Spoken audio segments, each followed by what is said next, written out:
President Joe Biden gave remarks in Poughkeepsie, New York on Thursday. The president spoke about the impact of the CHIPS and Science Act and the bipartisan infrastructure bill. Biden touted the creation of new manufacturing jobs during his administration and said, quote, "We're just getting started." He continued by saying, "We are at an inflection point in world history, and the U.S. is in a, quote, better position than any nation in the world to own the second quarter of the 21st century." Well, Abby, thank you very much. That's very nice of you. From the Ohio State. And we have a running battle in my office because we have some that went to that other Ohio university. And it's constant. But look, folks, Arvid, thank you very much for hosting us today. It's really important to us. And Governor, thank you for the passport into the state. I appreciate it very much. You're a great partner to me and a great leader of the state in creating jobs and making New York, once again, the hub of manufacturing in the world.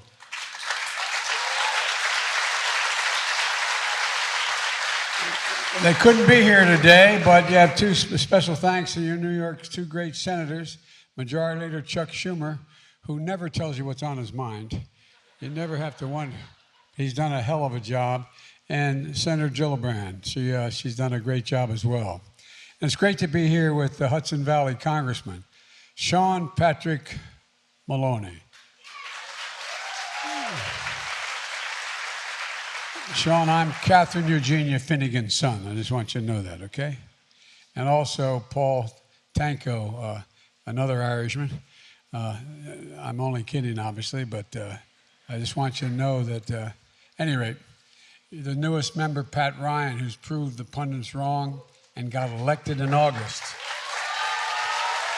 Pat, it's great to be with you, pal. It's a hell of a delegation. It's one of the most competent in the country. And it's great to be here at IBM here in Poughkeepsie. You know, an iconic American company founded more than 100 years ago, and that has more patents than any other U.S. company, than any other. And I feel it's going to keep going. And the source of American jobs, American innovation, American pride. And it's here at this factory and the factories of other companies across America where America's future is literally being built. Because of the groundbreaking CHIPS and Science Act that I signed into law with the help of the Majority Leader Schumer and members of the Congress that are here today. Chuck stayed the course, stuck with me, and we got it done. And folks, by the way, just since we've been elected, we've created 678,000 new manufacturing jobs. And we're just getting started. Where is it written that we can't lead manufacturing in the world? I don't know where that's written. And that's one of the things the CHIPS Act is going to change. The law that's going to build the future and a proud, proud legacy, not only for IBM, but for the country. A legacy of innovation and manufacturing that exists in this region of New York. It was here in Poughkeepsie where the rifles for World War I were made, where the first electric typewriters, calculators, even cough drops were made. I brought some with me. And it's here now where the Hudson Valley could become the epicenter of the future of quantum computing, the most advanced and fastest computing ever seen in the world. Quantum computing has the potential to transform everything, from how we create new medicines to how we power artificial intelligence and cybersecurity. It's technology that is vital to our economy and equally important to our national security.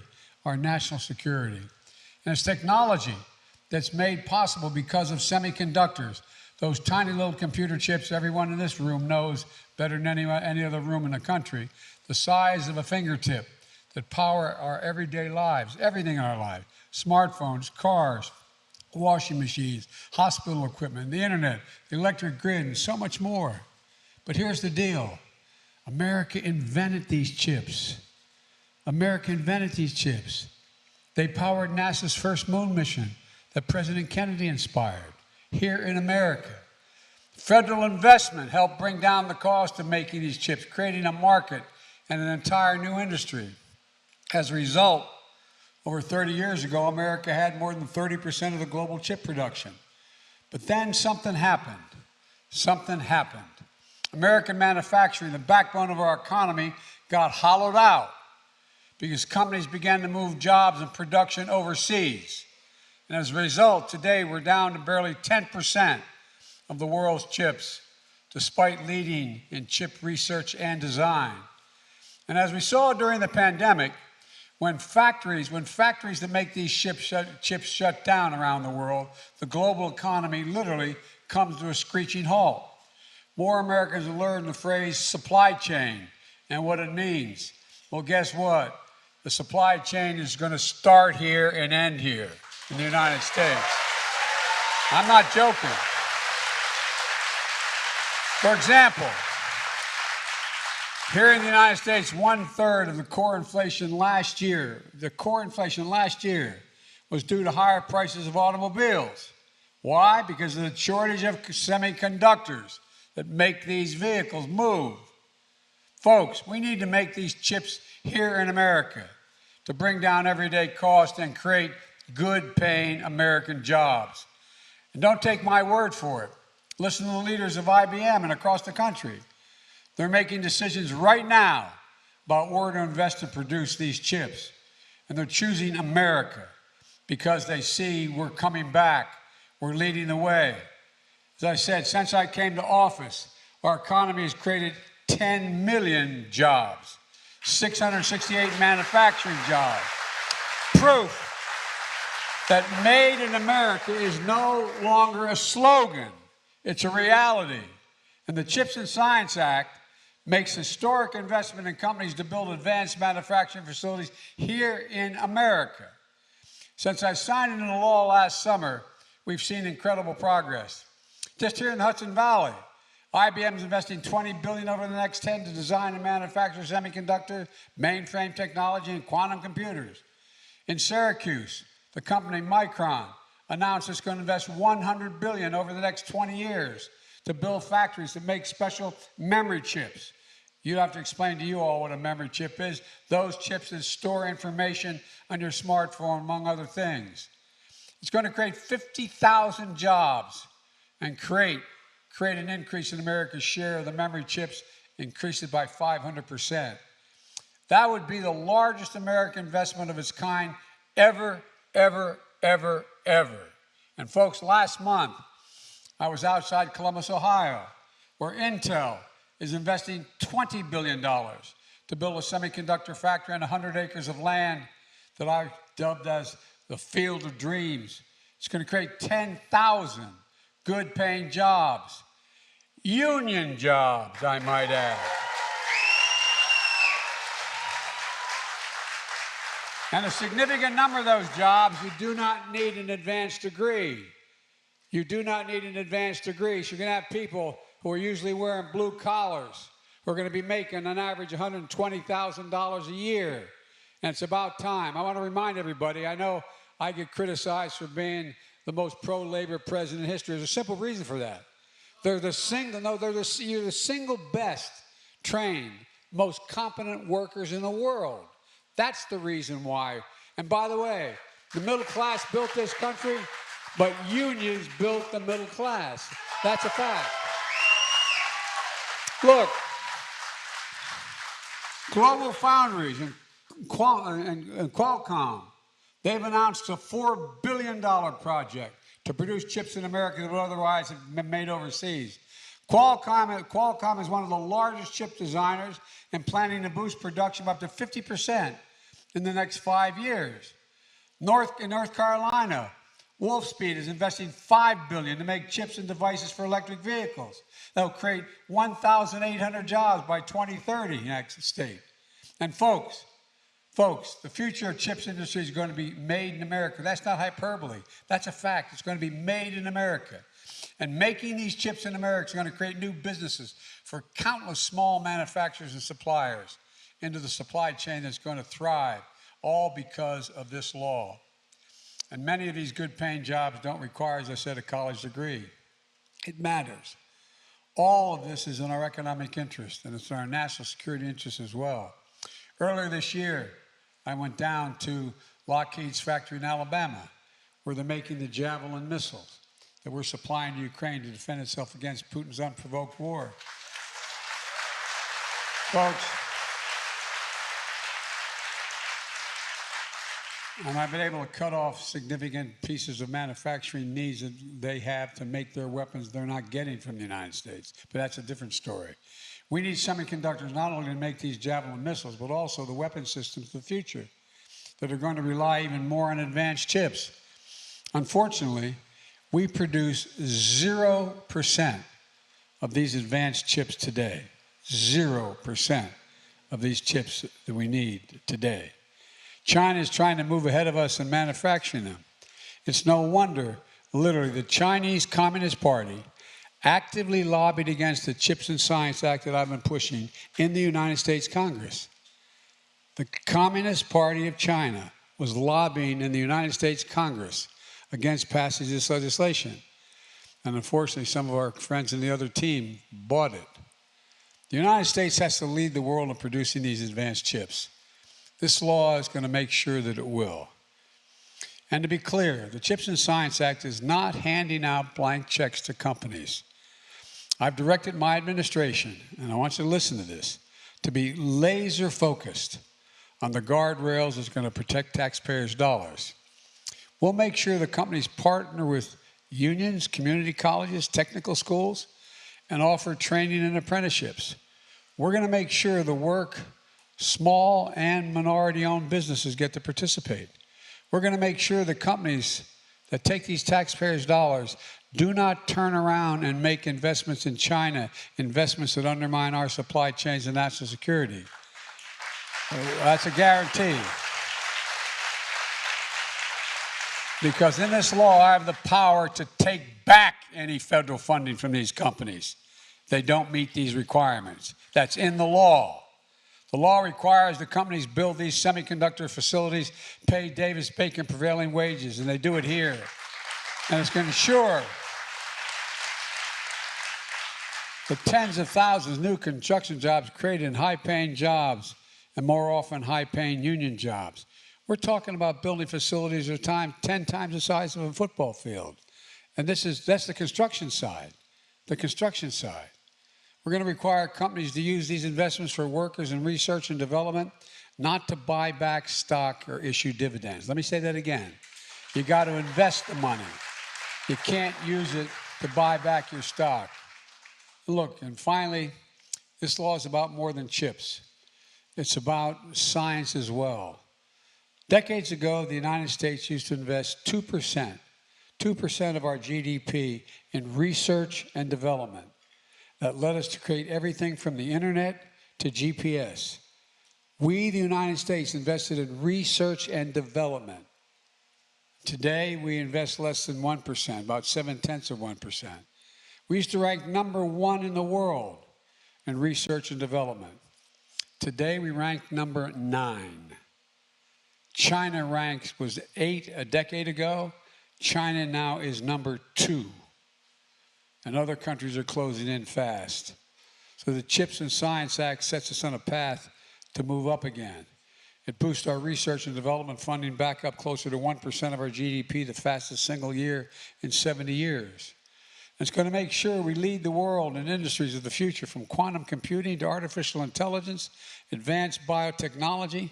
Think of the things and the kind of investments we're going to deliver. Vaccines for cancers, cures for HIV, inventing the next big thing that hadn't even been imagined yet. And here's something else that really is important. We're going to make sure that any company that uses federal research and development funding to invest in new technologies has to make the product in America. In America. I mean it. That means we'll invent it in America and make it in America. And we're going to make sure we include all of America. We're going to support entrepreneurs and technology hubs all across the country, including at historic black colleges and universities, minority-serving institutions, tribal colleges. We're going to tap into the great competitive advantage of our diverse and talented workforce, urban, rural, and suburban.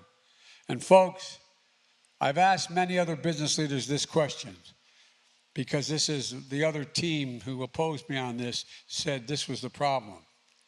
When the United States decides to invest considerable resources in a new industry that we need to build up, Does it encourage businesses to get in the game or discourage them?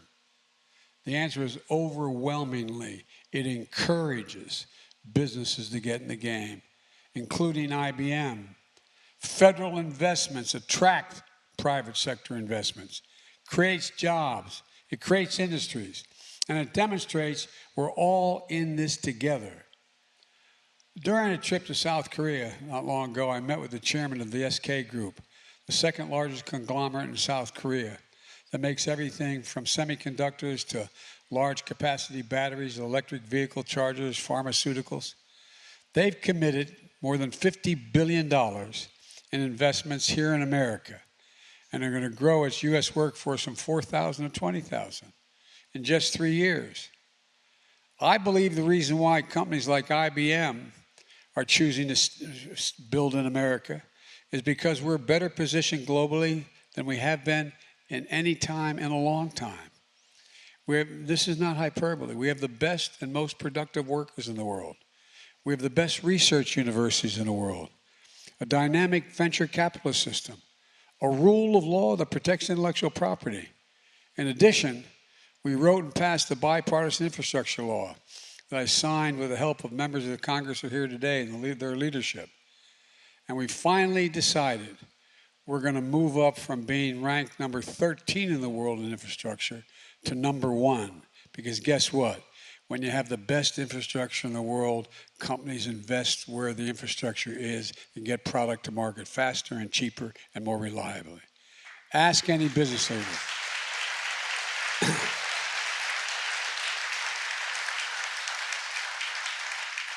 Ask any business leader, what is one of the most important factors they consider when deciding where to invest? I promise you, they'll tell you it's whether they have a means to transport product around the country and the world. It's whether they have employees, have a safe and thriving place to live. The bipartisan infrastructure law means better roads and bridges, ports and airports, clean water, high-speed internet for every American. That's going to create millions of jobs all by itself and make us more competitive worldwide. It's a game changer. $200 billion for infrastructure. Let me close with this. You know, I've had a great partner here with me and a great leader of this state who is creating jobs and making New York the hub of advanced manufacturing. And it really does matter. It really does matter. Because that's one of the reasons I think you have attracted some of the investment here from other major computer chip businesses that are in the world, in the United States. It matters. It matters. This is about economic security, folks. It's about national security. It's about good paying jobs you can raise a family on. Jobs now, jobs for the future. Jobs in every part of our country, and that's what we're going to see here in this factory in the beautiful Hudson Valley. People of all ages, all races, all backgrounds, with advanced degrees to no degrees, working side by side, doing the most sophisticated manufacturing the world has ever seen.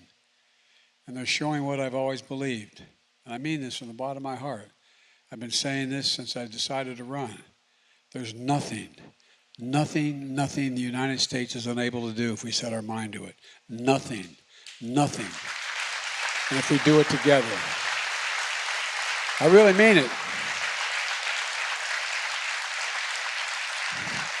You see, when I were walking down to get to the first event, we talked about it. More is going to change for the better in the next 10 years than happened in the last 40 years. We're at an inflection point in world history where the changes that are going to take place in the next 10 are going to fundamentally alter the way in which we look at the world and our place in the world. And that's not hyperbole. It's real. And we are better positioned than any nation in the world to own the second quarter of the 21st century. I really mean that. And it's because of companies like yours. It's because of innovation. It's because of all of your willingness to make it in America. So God bless you all, and may God protect our troops. Thank you very much.